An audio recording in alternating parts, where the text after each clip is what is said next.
Learning with Missy. Easy as 1, 2, 3. I love you. Hey guys, and welcome back. We're gonna look at these linear regression problems. So you should be in your notes, your OneNote or wherever it may be. You should be looking at the table that says 0, 10, 20, 30, 40, 50, 60, 70, 80 for the X values, and then 79.2, 80.1, 77.5, 68.7, 57.4, 42.4, 30, 12.7, and 1. So now we have all our data. So our first step is to plug in our data. So we're gonna go to this list in spreadsheets, and notice it might look a little different on your side just because I have a more updated calculator. Yours still works exactly the same, so don't worry about that. Okay, in column A, we are going to plug in our X value data. So 0, 10. I'm just gonna plug them in really fast. Okay, so now that I've plugged in all my data, we need to label X and Y.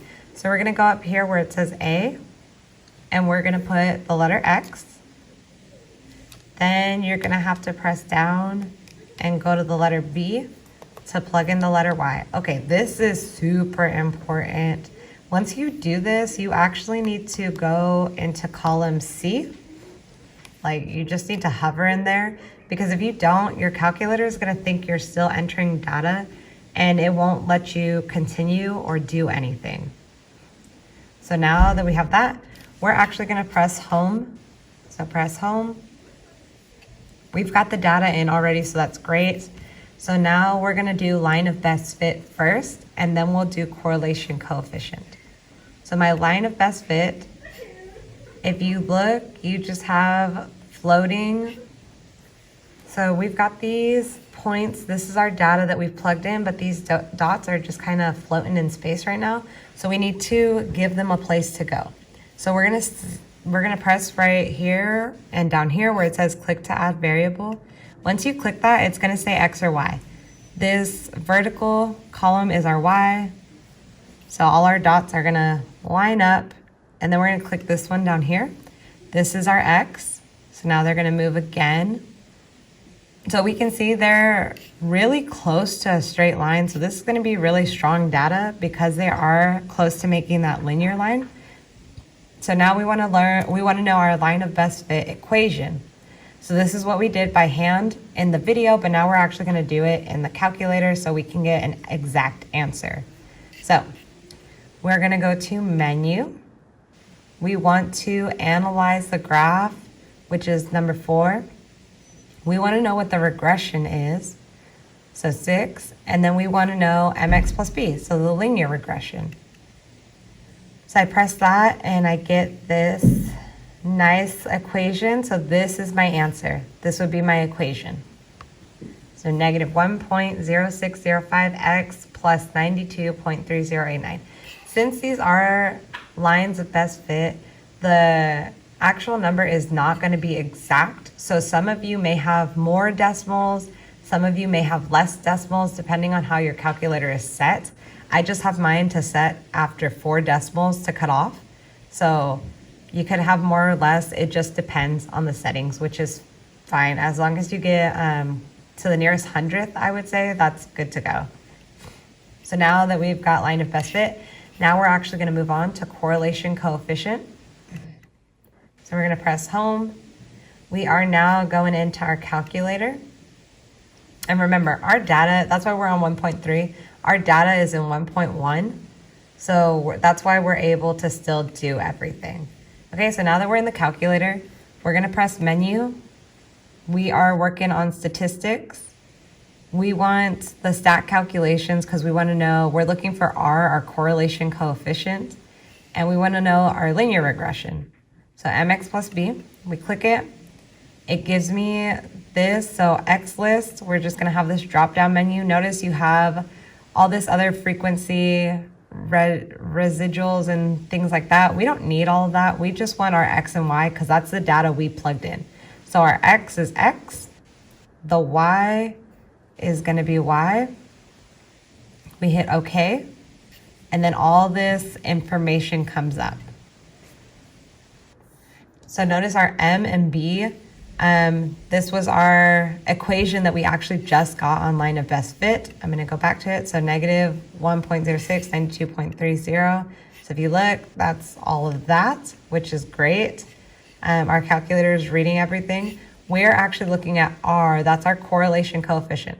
So our R is negative 0.970171. So what this tells me is it's super close to the number -1. Since it's super close to the number -1, that tells me that this is a strong negative correlation.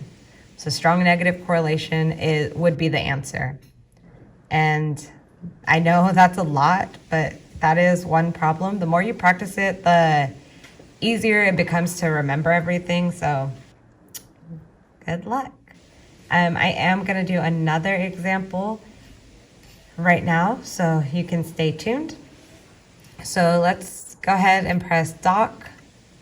We want to clear out everything. So doc file close. Do I want to save anything? No, I do not. I want all of that to go away so I can put in new data. If you don't clear it out, you're not going to be able to put in that new data that you want. So that'll give you some issues. So here we go, example 2. So this is with the years and then the data. So I've already gone ahead and plugged mine into the table just to save some time on the video. So all my data is here. So then after I plug in my data, I've got to label this A as X, this B as Y, and then I have to go into column C, okay? Once I do that, I'm gonna press home or on. I'm gonna find my line of best fit first, so data and statistics. Click to add the variable. This one is Y. This one is X. So I can see that this is gonna be negative data. Probably weak because it's not super close. These four kind of make a straight line, so we'll see. But menu, I am analyzing this data for a regression. I want to show the mx plus b of the data. So this, and if you hover over it and drag it, you'll be able to see it better. But I get negative 2.29217. Oh, this one went 5 out. X plus 4969.05. Okay, so remember your number may be off by a couple digits, and that's okay as long as you have to the nearest hundredth, then you're good with that.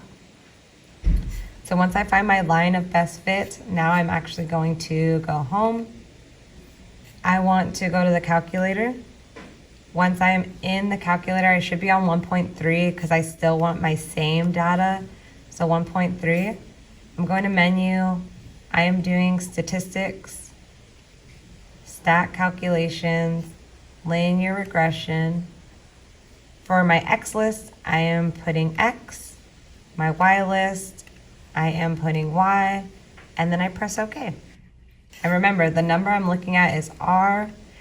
So this one ended up being negative 0.8, which is still a strong negative correlation. It is close to -1. It's a little more away than the last one, but if anything is negative 0.5 or above is going to give you a strong correlation. 0.49, negative 0.49 and below would be weak. Same thing for positives. Anything below 0.5 is going to be weak. Anything above 0.5 is going to be strong. 0, if you ever end up with 0 here, that means there is no correlation. And that is it for these 2 examples. So go ahead and get started on your work. If you have any questions, please feel free to email me. I will be here. The next video is the Desmos one, so you don't have to watch that. So good luck.